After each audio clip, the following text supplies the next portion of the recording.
What's up, guys? Sorry for being late. I I was actually in a different county when I made the live feed time, and it ended up taking a lot longer to get home than I thought. I was gonna put it at 7, but I was like, no, I can make it home by 6:45, and yeah, that didn't work. So we are scrambling to get going, but yeah, story of my life. What's up? Let's see who we got here.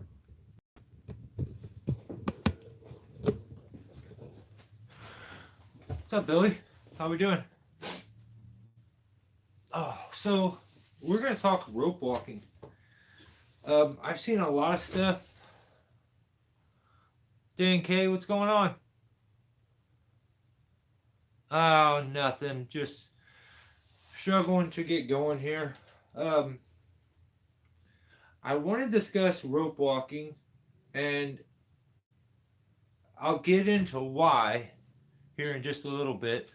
But let me pop off the analytics real quick from last week, and that'll help me segue into why I want to do rope walking. So, oh, I'm so tired, so sore, and so worn out. But we're going to get through this. I thought, man, I'm going to miss this one. I'm so far away. I'm not going to be home in time. But, yeah, we're here. Episode 97. So, won't be long. We'll hit the 100 mark, which is crazy to think. 100 weeks in a row. So, last week I did 2 videos, 3 different shorts, and 1 live feed. 15.5 thousand people tuned in. There was 45 new subscribers. That was pretty sweet. I did my shorts. Viewed videos were double rope walking, my secret tool, and retrieving the remote. So there was 476 likes, 26 shares, which is crazy. I think that's probably the most I've had, and 56 comments, which it's always like right at that 56 mark for me. I'm bad about. I should be commenting back more often. I miss a lot. So, Jay, what's up, bud? Ground pounder, what up, man? So, I made $14 last week, and that double rope walking short was the video with the most comments. For the most part, people were real receptive and appreciative of it. And that was cool. But I did have a couple people that were just maybe a bit confused by the whole thing. What's up, James? How you doing, buddy?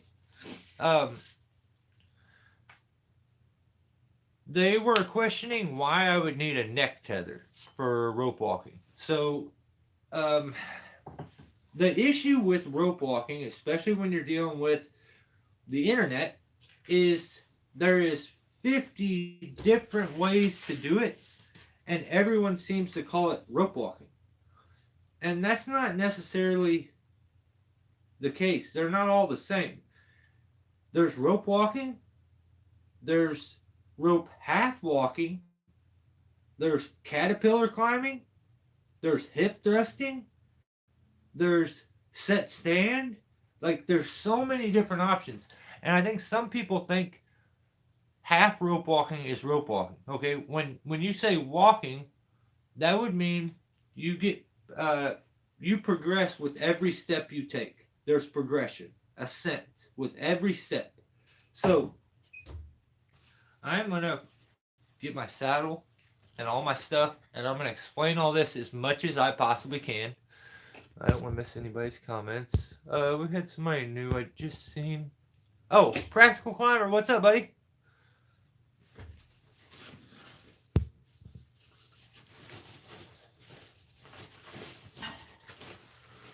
How you doing, James? So, what is this? I have my saddle, my other saddle here, and I need somewhere to anchor off to use as like a climbing setup. So, and I'm going to explain some of the ins and outs and the reasons why some of these things probably don't work for you and why that is. If you've tried to double rope walk, I guarantee you've ran into some troubles. And I'm going to point those things out. I tried to like explain them to Ground Pounder in a comment, and I felt myself rambling hysterically. And I'm like, I need to do a video on this because if you notice in my double rope walking video, I'm just going to be straight up. I don't go up very high, and the video cuts off. That had to do with the fact that it was a minute long video, and I needed to kind of hurry it. But there was other reasons. It became extremely difficult at that point to rope walk. It wasn't working anymore. I thought, well, I'll end the video. I'll mess with it. I'll dial it in. And I'll redo another video explaining if somebody has troubles. But if you think about it, let me set this up real quick. That way I can do the examples a little better. I'll show you exactly what I'm doing too. The issue is I have to keep my damn phone hooked up to the charger. So, because like I said, I've been gone all day. See that board right there? I'm going to take this C-clamp, anchor this board, and use this like a tie-in point or like a crotch almost. So.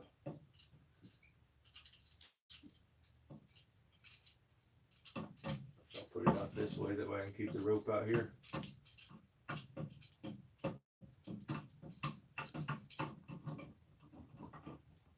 Okay. We're clamped in.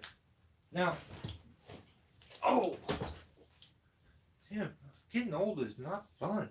So, I'm going to put my rope up through there. Bring it back. And there's a reason why if you look up rope walking, especially on YouTube, 99% of it is going to be done with single line because it's way easier. If you're moving double line and I go to rope walk this, I have to move this much rope to get to there. So take that out and look at it. That much rope. I'm going to put a little mark where that's at. Okay? I'll put a little loop in it. When that comes down, it stops right there at that loop. We put it back up over. Put it to itself. Okay, yeah. So there. That's how much rope I got to move to that knob. Now, SRT.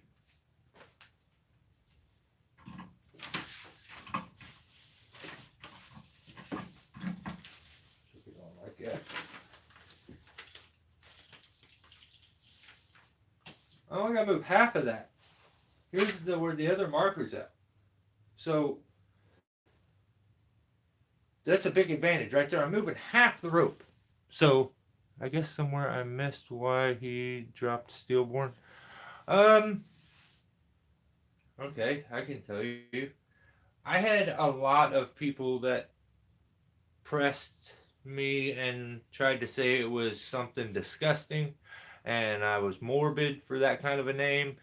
I had people that in the industry that I consider my peers that refused to even say my name because that's what it was. I still go by that. I had to change the name of the channel because I felt like it was hindering the channel, which I hate. I really do. But I mean, it is what it is. I can't control people and how they feel. Sorry. I can't control people and like how they feel. So, but when you have your own peers and like the people that you kind of look up to, they refuse to even say your name because they have labeled you kind of just a gross human who would come up with that name for the bad reasons. So That's just is what it is. So single rope, moving half the rope to rope walk.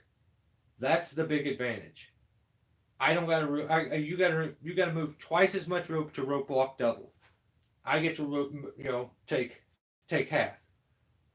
The biggest thing though is this is called SRT for a reason. It's single rope, but I believe the confusion for them folks is where you use the lanyard over the shoulder to tend your slack when MRS tends slack. It doesn't though. It it doesn't. That's the thing. That's what I'm going to discuss. Now, as you're going, I'm going to come back to SRT, but SRT is a stationary rope system. It doesn't move. Now, you can weight your line and then go up that line, and that line is weighted. Now, when you switch to DRT, and now you're trying to rope walk, let me get one of these, one of these, and maybe one of, oh, come on, I got a carabiner close. Give me a break. No, I don't use this. So,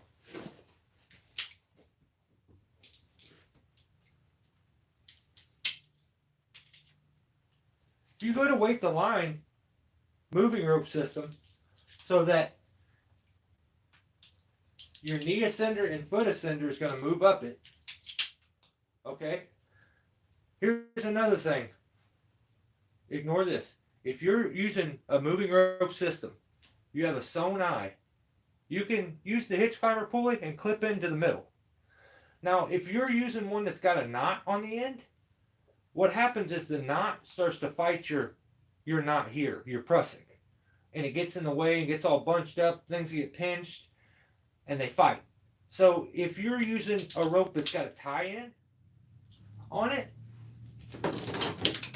I really don't feel like putting my saddle on, but on my saddle I got a ring.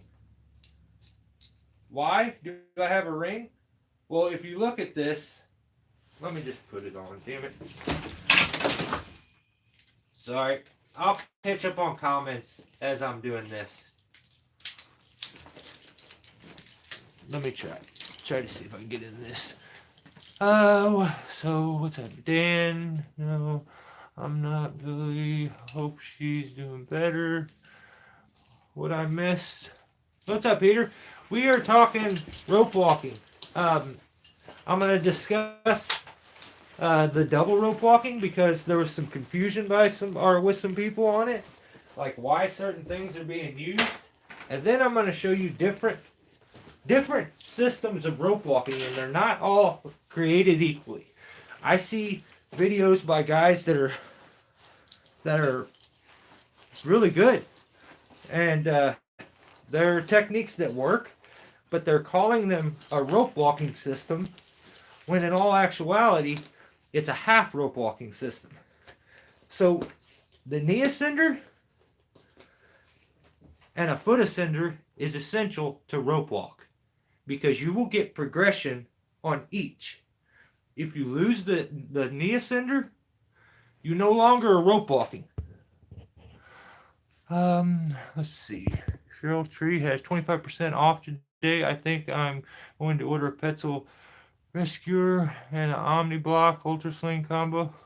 Right on, brother. Good luck. That's awesome. I would recommend to use Gap, but if Cheryl's going to give you a better deal, I understand. So, a lot of times when you go to put your saddle on, this is my old saddle, so it doesn't fit the greatest. It's not all dialed in. And I'm not doing the leg straps. It just is what it is. Everything's on very snug right now. What? It didn't even look... Okay. I'll put the Velcro on so they don't flop all over the place. So, on a saddle right here, you can see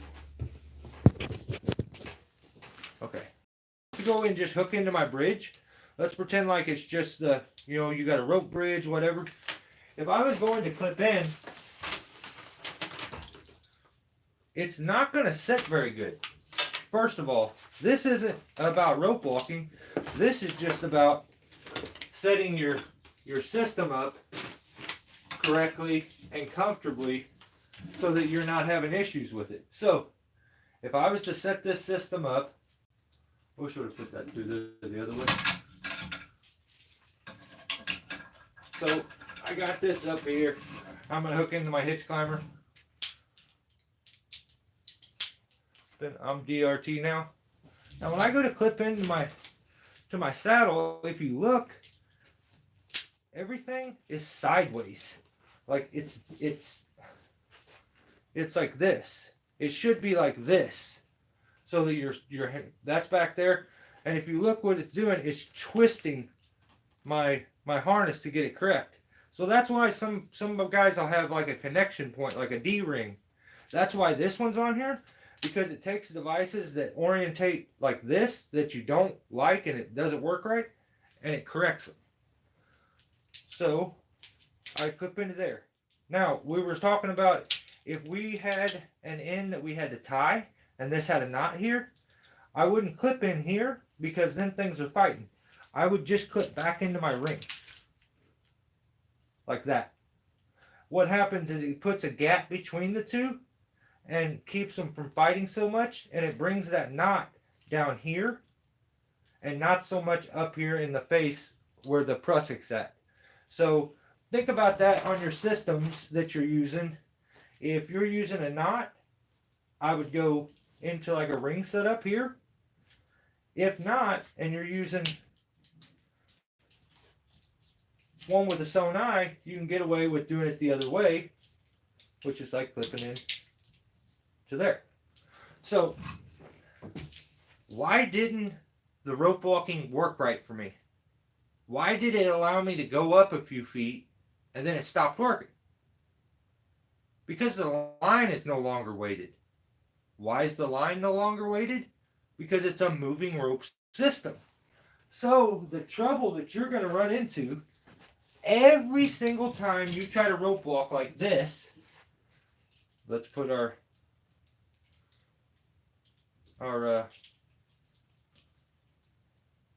weight on the line. As soon as I rope walk, you get about 2 steps. And what happens is you start to go up. Now the weight is already on the ground. The line is no longer weighted. There's where you're going to run into trouble. Your knee ascender, as you stand up on the line, is going to go up. But then it tightens the line, and there's only that space to the foot ascender, and becomes floppy. Your foot ascender will have trouble coming up. Then it's not going to want to come up for you. So there's the biggest problem. If you're going to rope walk with a foot ascender, knee ascender, if you was to step, what's going to happen, even if you're pulling these lines, the system is going to drop down. And you don't want the system dropping down, because then you have to reach down and tend. So that's why you would use something to tend your slack, like your lanyard over your shoulder, or like a neck tether. That's when you would use something like this, clip it on, and hook in. I hate that. Maybe I want to gag just having it on. And actually I would use a bigger version. Something more like this, so it's not so tight on my neck. You know, you can throw your lanyard over your shoulder, which I kind of like, because it's not an additional tool. But then sometimes you'll get up there and you'll need to use your lanyard immediately. One thing that got brought up from one of the subscribers, which is a real good point, is that shit, what was I thinking? Damn, I don't remember what I was just saying. Somebody brought up a real good point about something.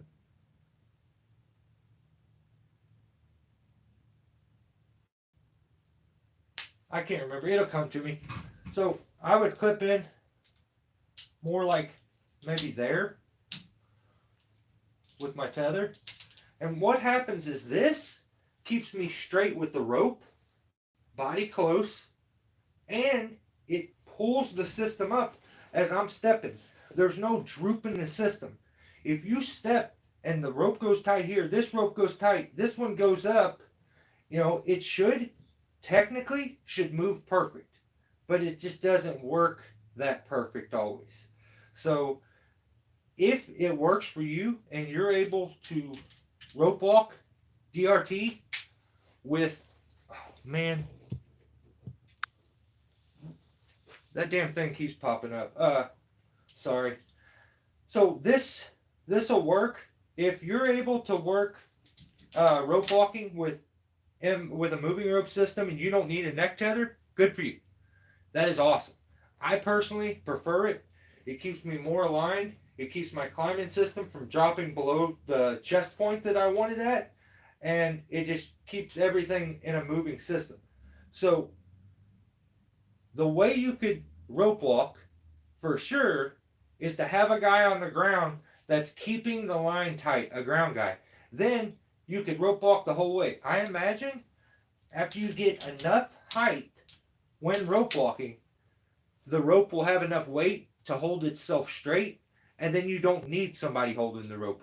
But you'll get a first couple steps, the weight that you weighted the line with is now laying on the ground and is doing nothing, and the line becomes floppy, and you'll have a little bit of a fight. So there's no way, like I don't do a lot of double rope walking. That's why I feel like I'm gonna give it some I'm gonna mess with it a little bit to kind of try to find some tips and pointers, but I don't know. I just feel like it's smarter to go single rope, and then if you want to switch to double rope when you're up there, as far as being efficient, that's going to be the ticket. So that would be my recommendation if you're thinking about doing this, to figure out a way to rope walk up SRT, and then after you get up there, switch over to your DRT if that's what you like. So next I'm going to go into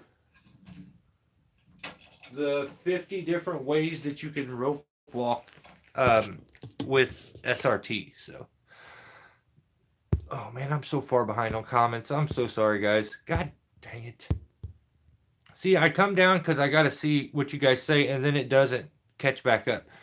I got to say, I hardly ever rope walk, got all the stuff. I just end up hooking up the tree and tying where I want. I only rope walk if it's huge tree or a bunch of poison. Yeah, I mean, today I fought my way up one that started out about this big around, but the first crotch I couldn't get my arms even like part way around, and it was such a battle and so strenuous on my body where I wished I would have just rope walked up. And I'm like, man, that was the time I should have rope walked. So, rope walking. Why is there so many? Why does everybody think all these are rope walking? And why are they not really rope walking? So, I've seen ones where you can use so many different ways to do this. This is completely up to you. So, there's knee ascender.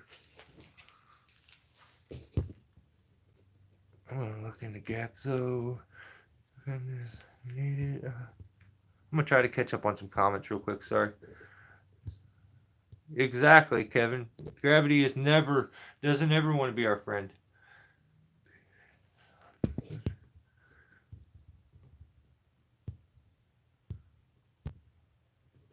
If anyone needs a Chester, I have one I'll give away. That's cool, Jay. Alright, so here we go. Now, if I was going to use a knee ascender, I've discussed this just here recently. At about the same point that I use for my neck tether is where I would clip a knee ascender. The reason for that is because it gives me with mine and how the length on this one's played out. I did have enough time to get my shoes off and get house shoes on. So with this thing up, where's my over here?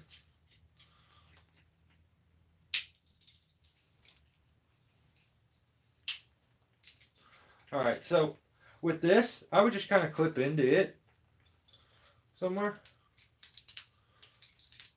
And the reason for that, if you look, my knee ascender's here, but watch where it ends up. I want it to go about here.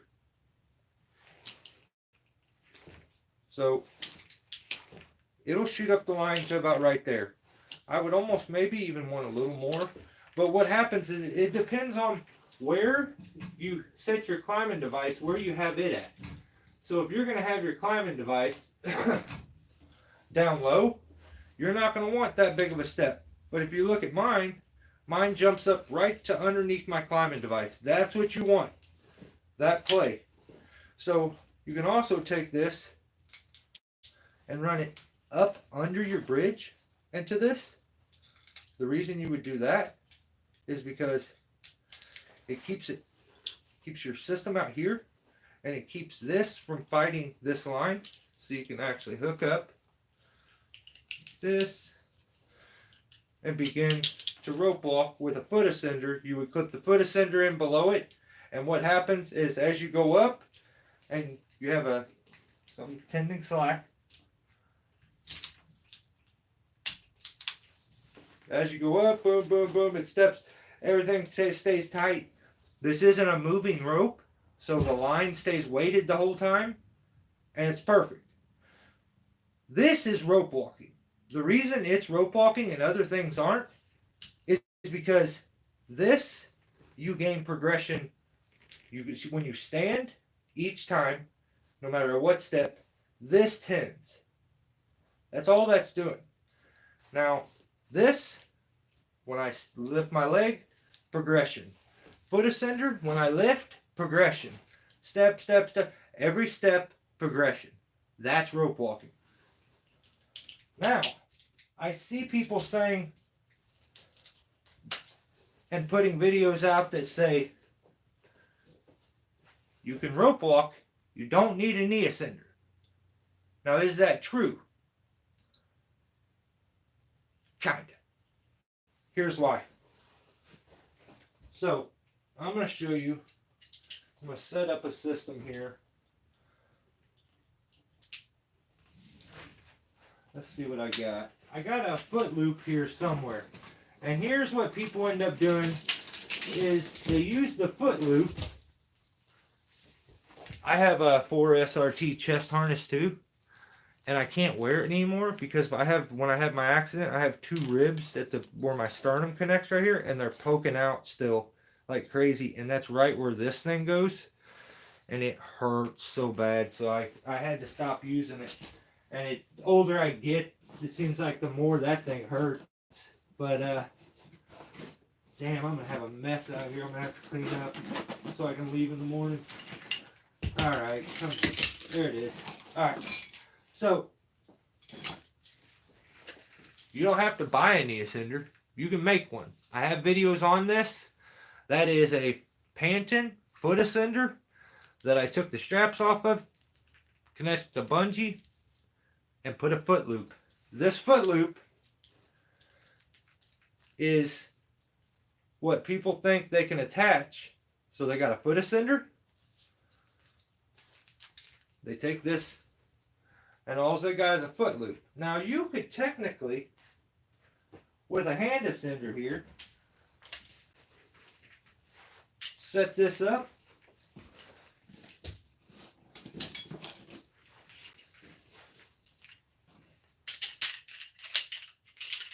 Put that in there.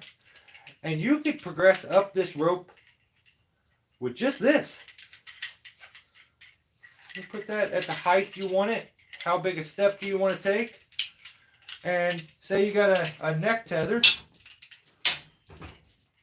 You take this, you put that onto there. You could use this to progress up the rope if you wanted to. It's not going to be efficient, but you could clip Put that on above your system. Put your foot in that foot loop. Extend it up. Step up and tend. Step up and tend. Slide, step up and tend. What you're doing is you're stepping into the foot loop each time. So you could make that a little easier and more efficient by adding a foot ascender. Where's the foot ascender? Oh, right here. So what'll happen then is at that point you're gonna need to tend slack, but the foot ascender is gonna tighten the line each time, which is real nice to have. So as I go to step each time, I can advance with this, step into it, which I would probably want that to be much longer so that it goes down all the way to my foot. And I can advance. Oh, dang it, I went the wrong way. Shoot. I can advance it up, and the height and distance on this, you're going to have to adjust and get just to where it works for you. You got super long legs, it'll need to be much longer. So I could put that there, like that, clip in, step, and then every time I step, and with my foot ascender, I step up, I would get progression, because this is tending, and then every time I pull that up and step, I would get progression. I'm not getting progression from each. I'm not getting progression simultaneously. I am, but I'm doing them one at a time. One system, switch over, other system. One system, switch over, other system. Now, I've also seen the only reason you're actually kind of getting both here is because of the foot loop and this addition of this ascender. This is taking the place of a knee ascender. You're gaining progress by advancing it with your hand. So you could technically get that with a foot ascender. You could get to where you're rope walking kind of. But it's very inefficient, and I would imagine very awkward. I've never even tried, but I know that this definitely could work. You could figure out that step each time up. I don't know, it's going to be a weird one. You would probably hold double hand and step, pull, step.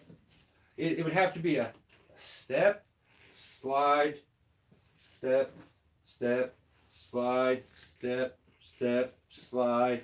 You'd have to get your motion going with that in the technique. That's it would work though. So now, here's where I keep seeing people say you can rope walk without a knee ascender. What they're doing is they don't have a hand ascender. They're just putting a foot loop on whatever climbing system there is they're using, whether it be a zigzag, all SRTs, but rope runner, whatever it is. And they're using a neck tether to tend slack because you need it. If not, the system's going to gain slack in it. You're going to have to tend it with your hands each time, and that's not efficient. So here's what they're doing. They're making a foot loop that is about the distance here in this system. So they're putting a foot loop on. I have house shoes on. So, putting the foot loop on, they're clipping it in here somewhere. Okay? So what's happening is they are getting nothing with this. This is a stationary spot to step from. This climbing device is not advancing when you step on this leg. It's dead. When you lift that leg and your neck tether pulls the system up, it's now tending it, but you're not advancing with an ascender. So each time, if you watch somebody who does this system, the climbing system only advances each time they step off the foot ascender. So it'll be like step up, like this goes up, kinda. Let's see if we got that. Now it goes up, but that's not, now I step onto it to weight it, then I step on the foot ascender. When I step down on it, I go up again. if I lift this leg. Like,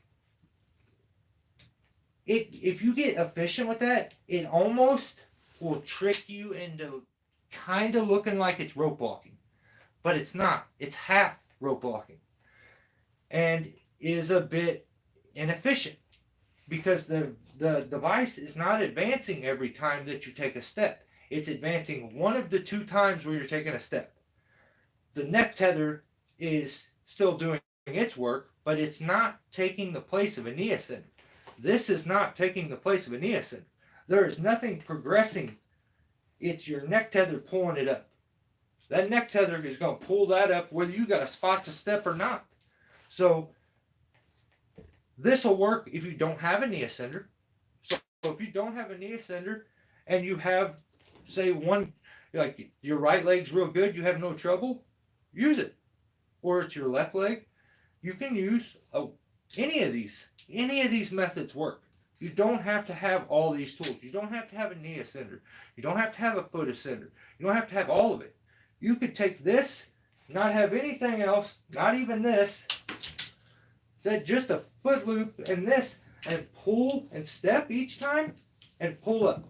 And use the sit-step method, to where you would be hooked in like this, and each time you go up, you would push the system up, and then step into it, and then pull the system up, and then advance, step into it, pull the system up. This would get you up the tree. I'm not saying it wouldn't, but that's not rope walking. I think guys have adjusted some different methods out, and there's ways of getting up there and somewhat making it look like rope walking, but it's not rope walking. It's a lesser form of rope walking because of the foot loop does nothing. It seems like it's doing something because when you're stepping onto the foot loop, the neck tether is tending. So, but in the other one, in the other system, each time you're taking a half step, like the half step with the right leg, the neck tether is tending. The other half step with the left leg, the neck tether is tending. I challenge anyone to take a rope walking system, eliminate either the knee ascender or the foot ascender, and tell me that you're as fast as somebody that's got all.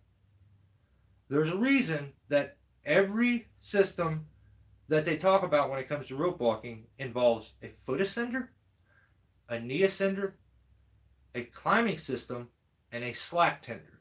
Without those four things, we're not really rope walking. We could do caterpillar climbing, like the knee ascender, where I was saying I was just using, say I was having trouble when I was doing that DRT, and I just wanted to keep going. I'm like, damn, how am I going to do this? The foot ascender isn't working. Well, I could just use the foot ascender, or I could just use the knee ascender. Here's how I would just use the foot ascender. I would hook it up, or the knee ascender, I mean. I would hook it up, just like I did before. I don't know where all my beaners have went. Here's one. I would hook it up. I'm going to go, let's see, let's go to there. Then my knee ascender. And I would do like a caterpillar climb, which is where you don't sit all the way back into your system, but you move your legs together. So it would be more of a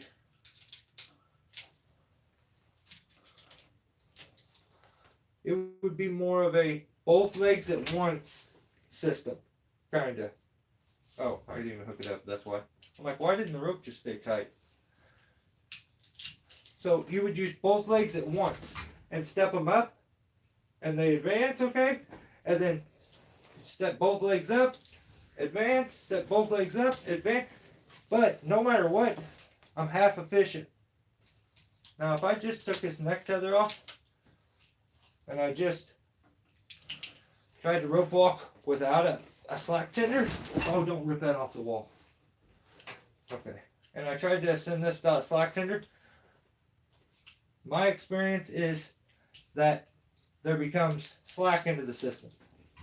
See, the climbing system dropped down. Look how far down there it is. Because nothing is tending it and pulling it up. I'm trying to, but I'm having to move so much rope in the system that this droops when this is being pulled, and then you're trying to advance a climbing system and it goes taut. Kind of, but look, it's not all the way there.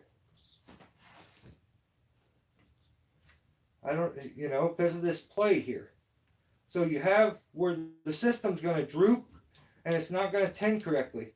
That's why you want a slack tender on there that is going to keep the system upright and moving up the rope constantly. So, oh, I about fell over. I got to get my foot out of all this. Yeah, I don't want to just ramble this whole time. That's about as deep as I'm going to get into that. I'll answer any questions that anybody has. I'm sorry that I haven't been keeping up with the comments so far, but I will for the rest of the live feed. And I'm just going to sit down and talk with you guys. But, yeah. Now let me see if you guys got any questions. Let me get this silly saddle off.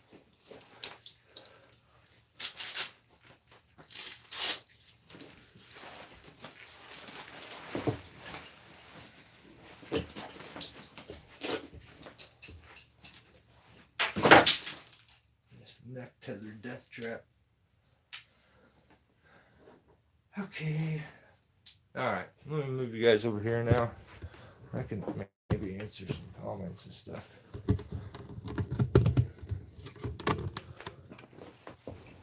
Oh, cool. Oh, 21 people? Whoa, that's wild. Wow, I don't know if I've had this many people in a very long time. I'm going to start at William's comment. William, what's up, man?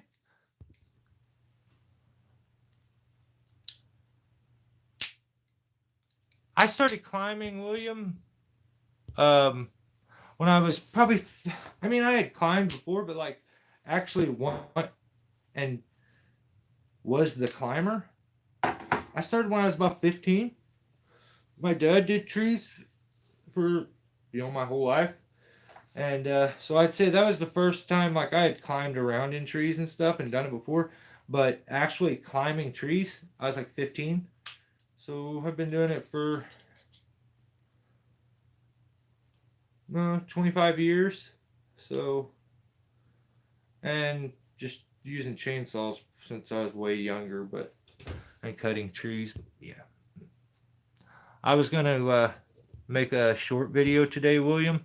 My brother has a little Neotech, and I was gonna say that I was making an announcement that I'm now a distributor and partner of Neotech, an actual part owner in the company. I didn't actually buy any stock. I just purchased a chainsaw from them, but I feel like that's how it works, right? When you buy a saw from somebody, it's now your company. But yeah, I didn't do that because I'm trying to get away from messing with Turtlehead. He won't acknowledge me, so I don't want to talk about him. I'm already climbing. I was 18. I spiked them all. I'm going to change my company name to Don't Call Me Unless You Want to Remove Tree Service. That's funny. He wants to take over so I can retire when he's out of school. Yeah, your son was getting it, dude. That was cool. I like seeing that. I spike trims. Hey, and if I'm not commenting on, I don't know if anybody else has this issue, but my comments on YouTube, okay, I'll click a comment to comment to you guys. My phone freezes, and it takes like 2 full minutes before it'll allow me maybe sometimes to leave a comment. I don't know why my phone's doing this, but I can't sometimes my phone will totally lock up if I try to comment on somebody's stuff. So I'm trying to leave comments where I can, but I don't know what the deal is with my phone. It like does not want me to. So I don't know if anybody else has had that issue. But dang, I wish I could remember. Somebody made a really good point in the comments, and I wanted to give them their credit, but now I can't remember. I don't know.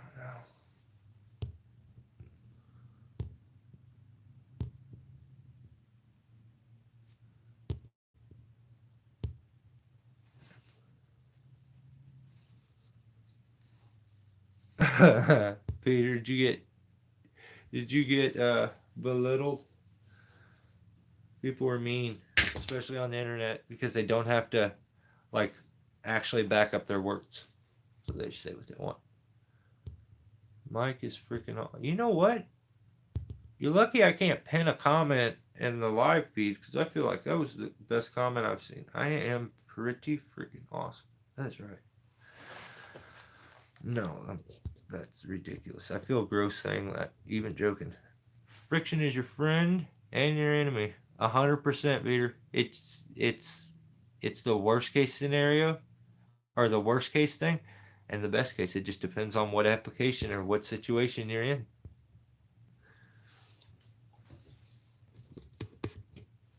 Did Jay have to leave? He heading out? Hope everyone has an awesome night. Oh, right on. Hey, thank you, Jay. I appreciate you hanging out, brother. I really appreciate it. John, what's up? Did anyone see the video Educated Climber put out? Which one? Educated Climber put out a video of an arborist who... Yeah. Lied above his head and was cutting the stem. Yeah, and didn't. Okay. Here, I'll explain. What happened is, a lot of times when you're doing removals and you're negative rigging things down, you'll leave your tie-in point up there, you'll drop down, you'll set the rigging up, you'll even put the notch. But before you make your back cut, you then pull your rope out, retie in, and then make your cut and follow the piece into the system. Well, what happened is he did everything like that, but that bad habit of being into and probably simply just being in a rush, he did everything and just forgot to pull his rope out before he started his back. He started his back cut and it got a hold of him, pulled him. I hope the guy's all right. I don't really know. I did see that though, John. You're right. It was a really good video, and I love videos like that where guys will just use it as an example to maybe keep somebody else from getting hurt.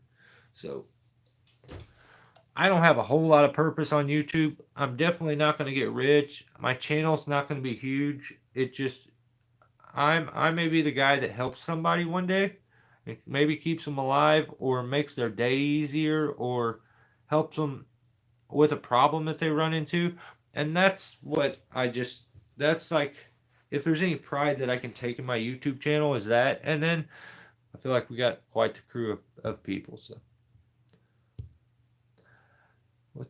damn, that's how old I was when told me to get my arse in the tree. That's awesome.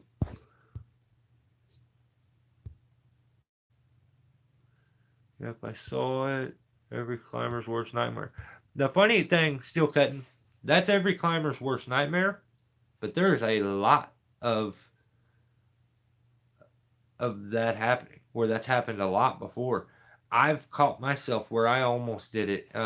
So I mean, it's bad news. I get where it comes and gets into that way where you would make that mistake because you want the comfort. Like I know some people may say, why would a guy stay tied in and make a notch? He's staying tied in because he can have a tie-in point. He can rest in his saddle. He can take the rigging system down, reset it up, retighten everything, set the rope into the system, make the notch, then hook the piece up, all by sitting in his climbing system and not having to stay on his picks and being all awkward. That's where that comes from, and the reason that he would even do that. It's a very efficient way and like very comfortable way to do the process, but you're so close to that end result that you do everything except for making the back cut. It's you're putting yourself right before the danger and hoping that you remember before I make the back cut, I pull my system out, retie in. It's happened to more climbers than you would ever think.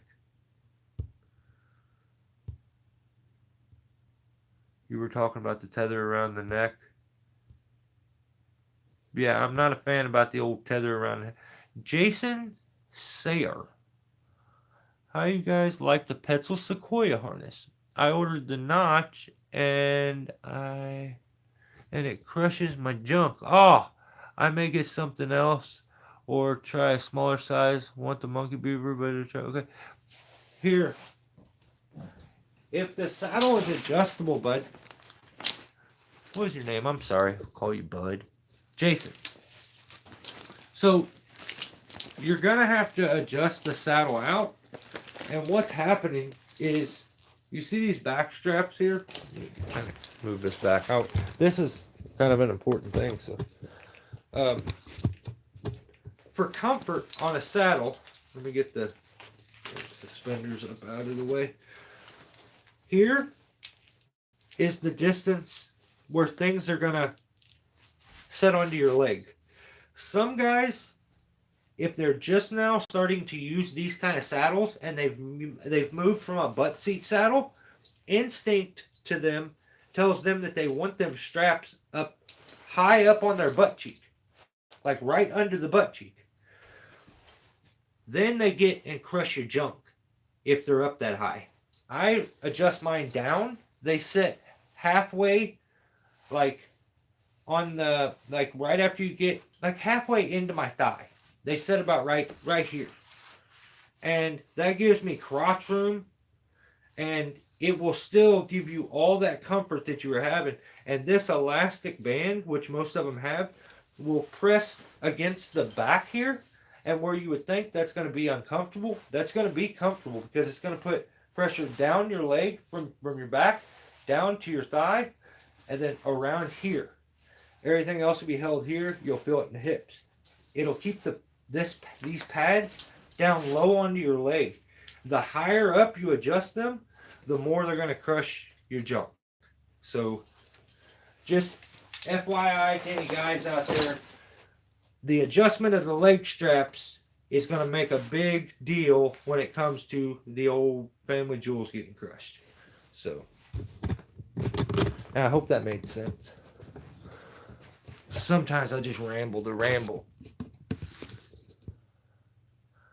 But Jason, most things when it comes to climbing, especially saddles, are going to take some adjusting. I'll have to show you guys eventually. I had, sorry. So I had the saddle sent to me from Gap. It has been custom, like I've done everything. It's been so adjusted out to the point that the excess strap has been sewn and hidden, and I'll have to show you guys eventually. But yeah, I hope that helps you out. But Jason, I think I call everybody Bud. That's definitely not.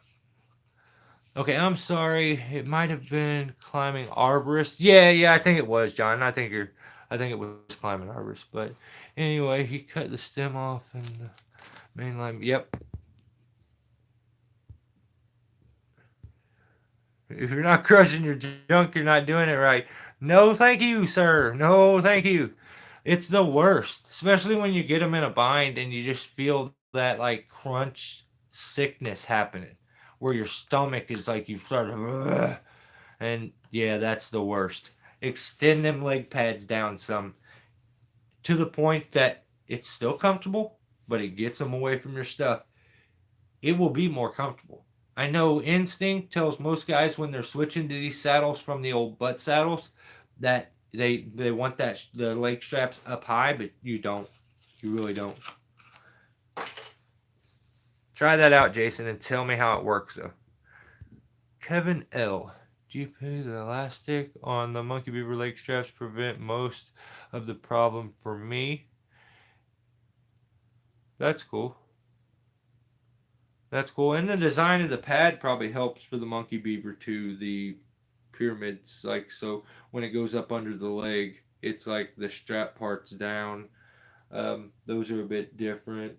I think my Stratus saddle is similar to that design of the Monkey Beaver, but it's made with like this hard composite stuff that can be molded. Like the rigidness of the saddle is so awesome.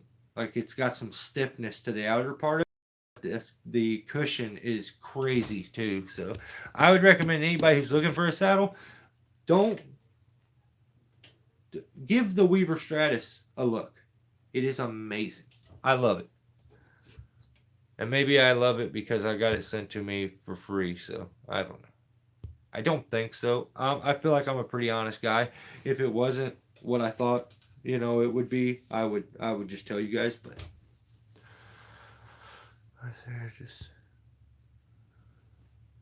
just seem more excessive than normal. Yeah, I bet. MB is worth every penny, in my opinion. Oh, maybe ground powder. Maybe I don't know. I don't know if I agree. It's very, very, very expensive, but yeah. He also seems like he helps a lot of people and gives them away sometimes and stuff. So I'm cool with all of it, but I have my own relationship with that over there. I hated the Sequoia more for mountain climbing. Oh, really? See, I know people that love the Sequoia. Leg bands too high, not tight enough. I'm a firm believer that junk is the most used muscle in the tree. Probably. Yeah, that's what I was thinking of going down a size. My Buckingham is more comfortable than the Notch. Huh. Allows ample junk room. But yeah, man, move those leg straps down. Yeah, move them leg straps down. I'm telling you, you'll get the comfort and it'll keep it away from your junk. But something else I got to point out. There's another adjustment on these. So you move the leg straps down, but if you look right here, there's this strap. So this needs to be extended out here. If this is too tight, where the saddle, I should have shown this before. So you got the saddle on. Here's your leg straps. Where these buckle together here, if you look, you have your oh my god, I'm not even on the camera. Okay, let's try this again. So you have your strap or your saddle. When you clip in with this, you have, why is that over there? You have your back leg straps, and if you notice, mine kind of kick forward a bit, but you also have to extend this part of the system out. If you don't extend this out, this holds it real close to your junk too. So this one and this one are going to both need to be adjusted, because this one here in the front, that will actually move your climbing system maybe a bit away from you. So you don't want to go too far with that movement. And we'll give you more sit back into your system before it tightens around your hips. So you want to watch adjusting these front spots out too much. But the back one you can adjust down. My pads kind of go up a bit, like a little bit. They sit further down on the thigh, and then they kind of go up. And then when I tighten my system up here, it's like it stops everything at about my hip level. And that's just what I prefer. and it seems to be the most comfortable for me. So if you've adjusted that one, the back system there out, and it didn't do it, it didn't work, and it still was uncomfortable, try adjusting the other front setting and tell me if that helps, because both are going to coincide with the way that smashes your stuff. That was the most in-depth discussion I've ever had about another man's package. But there you go, Jason. Let's not talk about this ever again, guys. All right. Okay. Let's see. I want to catch up on all of them. Only one thing I was. Let's see. Yeah, the Stratus saddle. It looks really cool. Hillbilly, yo, what's up, man? It looks really cool, but it's awesome too. Right on. What should I call you? I'll just say hillbilly. You know, from me, that's not a derogatory term. I'm as hillbilly as they get. Only other thing I was looking at was the Tree Motion Pro on sale. Not too bad, but pretty bare. Um, but just use my current gear with it. 25% off, the 10-year life. Right on, Jason. Yeah, that's cool. Um, if you get to where you're looking for gear, try Gap Arbor Supply and tell them Steelborn sent you and see if they'll give you a discount or something.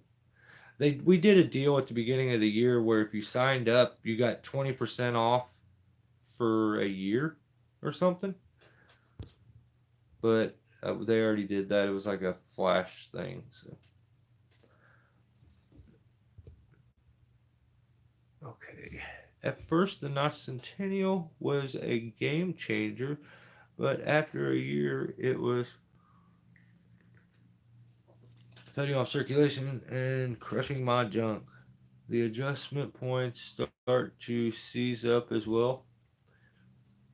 So you're used to get fat, Peter? No, I'm just kidding, dude. No, I'm just kidding. Um, yeah, things wear out, and where it, like I'm talking about with the Stratus, this is nothing like that. Like that used to be kind of a harder material out here, like a canvas, but the Stratus has like a harder, like it's almost plastic inserts on the backs and stuff, but it's still malleable, but it doesn't let it become floppy, because when things start to get floppy, they mold too much, and then they start cutting off circulation, like Peter was saying. So that's never good. Okay. Jossman sold his Monkey Beaver saddle to go with a Tree Motion. Really? GP, I haven't seen the Stratus yet. Who sells them? Weaver makes the Stratus. Oh, well, I mean, I have. Hang on. Let me see if I have the box here, and I had the booklet, but dang it, where did I put that? Ooh, I don't know if that's going to come out of there. I don't think it is. I'm trying to think of where I put the booklet for the Stratus. I have it here somewhere. Oh, here it is. Sweet. Jason, I got you. Oh, man. Why's it got to be all crappy? It's too bright. Alright, so let's go like this. There is the Stratus Beaver. Or, what? Jason? I was going to say Peter, but I think I said Beaver. I don't even know what I'm talking about right now. So, there's it from the back, and that whole area, if you look really close, this all has like this honeycombing design to it on the back here, and it's a very hard, like, rigid setup. I love it. Like, it's so nice. You see how wide that back strap is, but it is the lightest saddle I've ever used. It's super nice. It has just tons of ways to be adjusted and changed and stuff. I love that Weaver Cougar that I have, mainly because of the bridge. I think that those bridges on the web bridges are the best thing that they ever came out with. I think they're the best. It I use that bridge. It still hasn't worn the cross hatching off of it, and I used it for like almost 10 years. So yeah. So here's the book. It just shows some different ways with the way you'll set it up, how you're putting double bridge if you want, single bridge. Uh, I don't think there's really much else. The maintenance stuff, but yeah, incredibly comfortable, man. It really is. I love it. I gotta thank Gap for that. They just knew that my saddle had been in trouble and I was getting to that point where I was gonna have to buy one, and they just said, "Yo, what saddle size do you use?" And I answered, and all of a sudden a saddle showed up in my house. So I'm kind of indebted to Gap. They've been very good to me. So if you will take any of my recommendations, I would say try Gap out. Try to order through them. As far as just being good people and taking care of you as a customer, they'll go above and beyond. Now I'm way behind on comments, but whatever. Good job, Mike. You didn't even blush. Watch the Strider review on the Monkey Beaver 1 and the Tree Motion Evo. Said the Monkey Beaver is better for heavier saws and the Tree Motion is better for moving abroad the canopies. Jason, I would say if you're dealing with heavier saws, the addition of suspenders is going to make a huge deal. That's going to display a bit, or what's the word? It's going to distribute the weight out up into your shoulders and stuff that would normally be on your hips and stop things from twisting and getting like one end of the saddle down. So if you don't use suspenders, I would definitely try using suspenders. I would recommend any climber to use suspenders because they are incredibly comfortable. If you're having issues with stuff cutting off the circulation on your hips, it getting like rough sometimes, if your hips get sore, you can loosen the hip up a little bit some and just put the weight up into your shoulders. Depending on where your pain's at, you can kind of tighten up and take the weight and put it in them places, which is nice. So there's times where I don't feel like tightening it up real tight on my hips, and I'll leave my waist up a little loose and tighten my suspenders. So. Monkey Beaver with the suspenders, you can hang 500i, no sweat. That's cool. I hung I hung 460 like with ease today. It felt like it wasn't even on me. I was helping my brother and had to make like some flush cuts on the way down so I could fall a log out into the road and not destroy the road. So he sent me that thing up, and I had trouble like getting the saw, holding on to it, getting it hooked up. But after I had it on my hip, I couldn't even feel it. That's where I feel like the weight's being distributed correctly. The saddle's not twisting one way or the other. Weight's displaced and the right spots, and the adjustments have all been made. There's just take that time, make those adjustments. It will pay off in the long run when it comes to saddles and stuff. I promise. Love your style videos. Super glad I got to see your live chat. Till next time. Oh, hey Billy. Stay safe, brother, and thank you for hanging out. I really appreciate it. Thanks for the kind words too, and have a Merry Christmas. Must be the disability checks. Probably. I want one of them. I feel like I have worse knees and body than the people that are getting the checks. Like, I want one. Let me have one.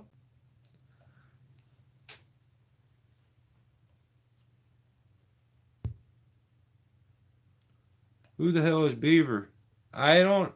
Oh no, ground pounder.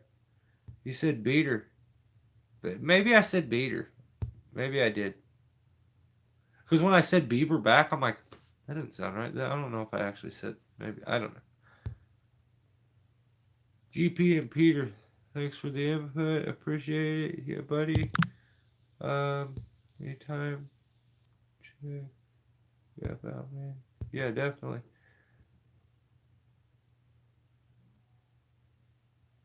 Yeah, Jason. And when you check them out, if you talk to them or you leave them many messages, throw my name in there.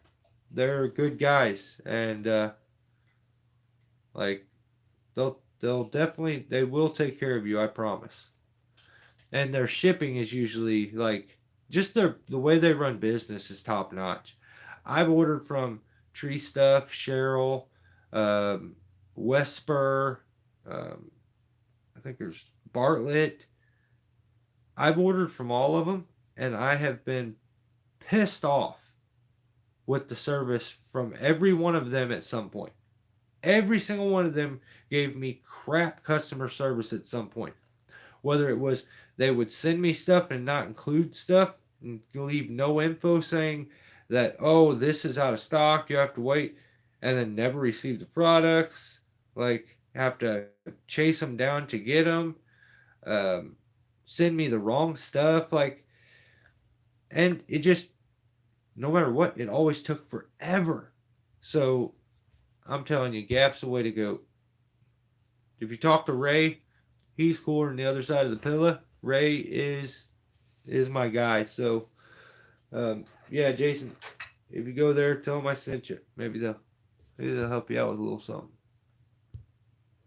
Say Steelborn sent me, and he said tell you Ray's cool, and Ray will probably be the one you're talking to. Be like, yeah, that's right, I am cool, and you give you maybe a discount. That'd be sweet.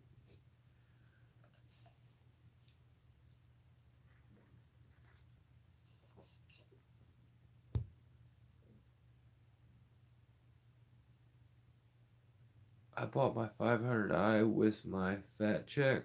Oh, that's awesome. Our our our session has been good. Yes, yes. There's a couple. I've heard Honey Bros has been pretty good. I'm just I know how Gap works. I know how they've been. I know we started our relationship, like me personally. Here, I'll just tell the story. If there's any new people here that don't know, the reason that I deal with Gap and talk with Gap is because one day a commercial come out um, for an advertising for them, and I was quickly notified by my subscribers and stuff, and people started tagging me, being like, "That's cool. You helping or you're dealing. I seen a video of yours," and I'm like, "What? Why?" And they're like, "Yeah, it was an Arbor supply store," and I'm like, "Oh, you're talking about." Because I'm in a few like of the Bartlett catalogs, or like um, that was a big thing that I really wanted to do when I got into tree work. I wanted to be in a catalog, like, or in a magazine, because I always wanted to when I was a skateboarder, when I played music. Now they don't even make magazines, but I'm in a few of those magazines. I even made the back cover on one. So I thought that's what they were talking about originally, and turns out that was not what they were talking about. That Gap had put out an advertisement for their business, and it was just my video, and it was the clips from my video. Like I think I only have one video that blew up, and it's like probably close to a couple million, and that's the video they chose to take from. So originally I was aggravated at them, but they actually paid a uh, an advertising company to make them an advertisement. That advertisement company went on YouTube, took my footage, changed the tone, and reclipped the edits, like or re-edited the clips, in a bit of a different form, but it's just my video playing. But they changed the tone and darkened it. And when Ray found out it was mine, he apologized instantly, said, "I'm so sorry. I paid somebody to do this. I'll take it down immediately." And I'm like, "Whoa, whoa, whoa, hang on. No, if you paid somebody to do it, I don't want you to lose that money." Because he says, "I talked with the company." He says, "Let me talk to him. I want to find out what's up." He talked to him. They said, "By law, we changed enough that it's legal." I don't know how much of that cut out. They said the advertising company said to Ray from Gap, technically we've done nothing wrong. We changed enough to make it legal. So they skeezed my video out and were scumbags enough. They felt like they adjusted it enough. They changed the damn tone. The video was just darker than it was normally. They said by law they didn't. What they did was legal. Ray at that point could have just called me back and been like, "Hey, they said it's legal. Done." That's not what he did. Calls me back. He's like, "I'm kind of disgusted with the way they're talking to me right now. They're saying that like they did. That's what they like." He's like, "I can't believe they're admitting that that's what they did. They just went and stole your footage." He's like, "But they're saying that by law they did it and it's legal." And I'm like, "That's messed up." He's like, "Yeah, I'll pull it down, dude. I'll just take it down." So I could feel that Ray was a good dude right there with his instinct of saying I'll pull it down when he didn't have to, knowing that by law he's good. I told him, "Stop, don't do it. Don't take it down. Leave it up. And maybe if you need somebody to demo a product every once in a while, hit your boy up." And that's where we started from. And they have been really good to me ever since. Um, just in general, like they've been amazing. I meet up with him in one of the past videos that, not last video, one before, from the TCI Expo. So if you haven't seen that, I went through the entire expo. It's a two-part series, and a lot of stuff from the expo. If you missed the expo, I do a full walkthrough and hang out with Ground Pounder and meet Ray, and I run into Josh Man. I run into a few people that watch my videos, which was really cool, and I just get to see some of the most incredible stuff, like equipment that is out there now, and all the newest stuff. So if you want to see that, check it out. I'll check Gap next time I order anything. Yeah, Kevin, if that would be awesome. I appreciate it. I'm not saying you have to, like, you should order from Gap.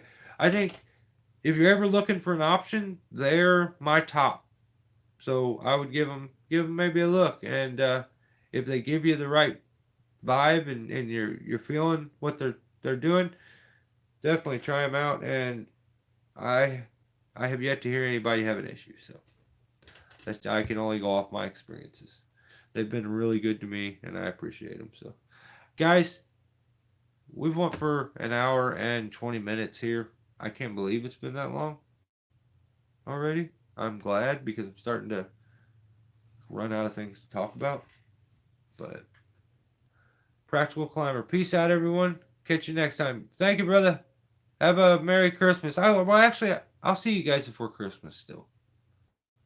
And I don't know if this is number 97. It could have been 96, but I'll fix that in my studio. So, stay safe. Have a safe week. And when you're done working, have a Merry Christmas. If I can help with anything, you guys got any questions, you know where to leave them. If you don't mind hitting the thumb button, that helps my channel out. If you're not subscribed and you would, that's cool. Doesn't cost anything. It just helps me out. So, guys, thank you again. I appreciate you all, and I'll catch you soon. Stay safe. Have a good week.